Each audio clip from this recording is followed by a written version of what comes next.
Hi all, ഇന്ന് നമുക്ക് ഉരുളക്കിഴങ്ങ് വെച്ചിട്ടൊരു ക്രിസ്പി ആയിട്ടുള്ളൊരു പക്കോടേൻ്റെ റെസിപ്പി നോക്കിയാലോ. ഇതിൻ്റെ ഔട്ട് സൈഡ് നല്ല ക്രിസ്പിയും ഇൻസൈഡ് നല്ല സോഫ്റ്റാണേ.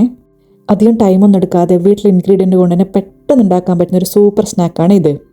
അപ്പം നമുക്ക് എങ്ങനെയാണ് ക്രിസ്പി ആയിട്ടുള്ള പൊട്ടറ്റോ പക്കോട ഉണ്ടാക്കുന്നത് നോക്കിയാലോ. ഇതൊക്കെയാണ് ഇൻഗ്രീഡിയൻസ്. ഇതിലിപ്പോൾ മെയിനായിട്ട് വേണ്ടത് ഉരുളക്കിഴങ്ങും സവാളയാണ്. ഞാൻ 2 മീഡിയം സൈസ് ഉരുളക്കിഴങ്ങും 1 സവാളയാണ് എടുത്തിരിക്കുന്നത്. ഈ ഇൻഗ്രീഡിയൻസ് ഒക്കെ ഞാൻ ഡിസ്ക്രിപ്ഷനിലും കൊടുക്കുന്നുണ്ട്. ഉരുളക്കിഴങ്ങിനെ ഇതുപോലെയാണ് കട്ട് ചെയ്യേണ്ടത്, നീളത്തിലും ഈ ഒരു കനത്തിലും.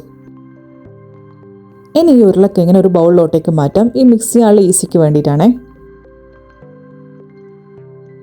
ഇനി ഇതിലോട്ടേക്ക് 1 സവാള ആഡ് ചെയ്യും. അത് നീളത്തിലാണ് കട്ട് ചെയ്യേണ്ടത്.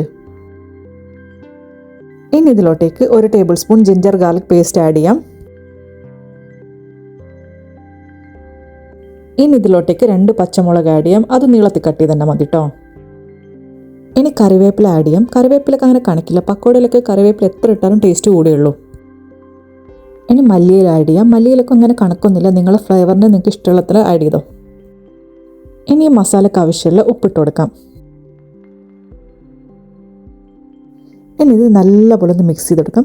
കൈ കൊണ്ട് തന്നെ ചെയ്യണേ. കൈ കൊണ്ട് ചെയ്യുമ്പോൾ ഇത് കറക്റ്റായിട്ട് നല്ലപോലെ എല്ലായിടത്തും മിക്സ് ആവുള്ളൂ, എല്ലാം നല്ലപോലെ യോജിച്ച് വരുള്ളൂ.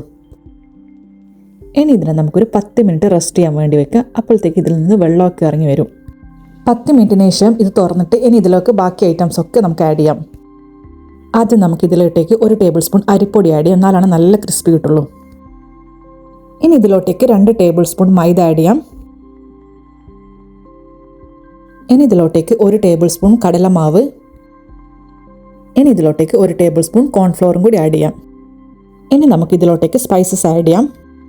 ഇനി ഇതിലോട്ടേക്ക് 2 ടീസ്പൂൺ മുളക് പൊടിയാണ് ഞാൻ ആഡ് ചെയ്യുന്നത്. എരിവ് നിങ്ങൾ അഡ്ജസ്റ്റ് ചെയ്യണേ. ഇത് ഇത്തിരി സ്പൈസി ആയാലാണ് ടേസ്റ്റ് ഉണ്ടാവുക കേട്ടോ. ഇനി 1/4 ടീസ്പൂൺ മഞ്ഞൾപ്പൊടി. ഇനി 1 ടീസ്പൂൺ കുരുമുളക് പൊടി കൂടി ആഡ് ചെയ്യാം. ഇനി കൈകൊണ്ട് നല്ലപോലെ ഒന്ന് മിക്സ് ചെയ്ത് കൊടുക്കാം. ഇങ്ങനെ നല്ലോണം മിക്സ് ചെയ്തിട്ട് അതിൽ വെള്ളം കൊണ്ട് നല്ലപോലെ മാവ് ആവുന്നുണ്ടെങ്കിൽ അത് മതി കേട്ടോ. പക്ഷെ എനിക്ക് ഇച്ചിരി വെള്ളം ഒഴിക്കണം കേട്ടോ. വെള്ളം ശ്രദ്ധിച്ചിട്ട് ഒഴിക്കണേ. ആദ്യം കുറച്ച് ഒഴിക്കുക, പിന്നെ ആവശ്യമുണ്ടെങ്കിൽ മാത്രം വീണ്ടും ഒഴിച്ചാൽ മതി കേട്ടോ. ഇനി ഇത് നല്ലപോലെ ഒന്ന് മിക്സ് ചെയ്ത് കൊടുക്കാം. മാവ് അധികം ലൂസായി പോരുതേ. ഈ മാവ് അത്യാവശ്യം നല്ല ടൈറ്റ് ആയാലാണ് നമുക്ക് ക്രിസ്പി ആയിട്ടുള്ള പക്കോട കിട്ടും കേട്ടോ. അപ്പം നമ്മുടെ പക്കോട മിക്സ് ഇവിടെ റെഡി ആയിട്ടുണ്ട്. ഇനി പെട്ടെന്ന് തന്നെ ഫ്രൈ ചെയ്തെടുക്കാം. ഇത് റെസ്റ്റ് ചെയ്യാൻ വെക്കരുത്. റെസ്റ്റ് ചെയ്യാൻ വെച്ചിട്ടുണ്ടെങ്കിൽ ഇതിൽ നിന്ന് വെള്ളം ഇറങ്ങിയിട്ട് മാവ് ലൂസാവും. മാവ് ലൂസായാൽ പക്കോട നമുക്ക് ക്രിസ്പി ആയിട്ട് കിട്ടില്ല. ഇനി നമുക്ക് പക്കോട ഫ്രൈ ചെയ്തെടുക്കാം. അതിനായിട്ട് ഞാനിവിടെ ഓയിൽ ചൂടാക്കാൻ വേണ്ടി വെച്ചിട്ടുണ്ട്. ഓയിൽ ചൂടായതിനു ശേഷം ഫ്ലെയിം മീഡിയത്തിലോട്ടേക്ക് മാറ്റണേ.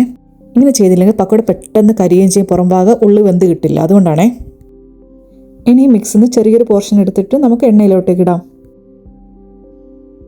ഇനി ബാക്കി കൂടി ഇതുപോലെ തന്നെ ഇട്ട് കൊടുക്കാം. ഒരേ സമയം നിറച്ച് ഫ്രൈ ചെയ്യാൻ ഇട്ട് കൊടുക്കണ്ടേ, അപ്പോൾ പെട്ടെന്ന് പൊട്ടിപ്പോകാൻ ചാൻസ് ഉണ്ട് കേട്ടോ. ഇതിന്ന് ജസ്റ്റ് ഗോൾഡൻ ബ്രൗൺ കളറായി നമുക്കിതൊന്ന് മറിച്ചിട്ട് കൊടുക്കാം. ഒരു 1 മിനിറ്റ് കൊണ്ടൊക്കെ ഇത് ഗോൾഡൻ ബ്രൗൺ കളറാവും. ഒരു 1 മിനിറ്റൊക്കെ കഴിഞ്ഞാൽ നമുക്ക് ജസ്റ്റ് ഇതൊന്ന് മറിച്ചിട്ട് കൊടുക്കാം കേട്ടോ.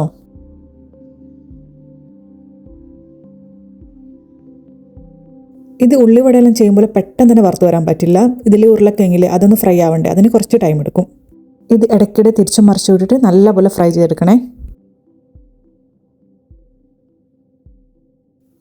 ഇതിപ്പോൾ അത്യാവശ്യം നല്ലപോലെ ഫ്രൈ ആയിട്ടുണ്ട്. അതുപോലെ തന്നെ നല്ല ഗോൾഡൻ ബ്രൗൺ കളർ ആയിട്ടുണ്ട്. ഇനി നമുക്കിത് എണ്ണയിൽ നിന്ന് വറുത്ത് കോരി മാറ്റാം.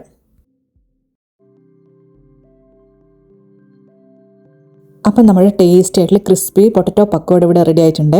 എല്ലാവരും ഒന്ന് ട്രൈ ചെയ്ത് നോക്കണേ. ഒരു അടിപൊളി 4 മണി പലഹാരമാണ്.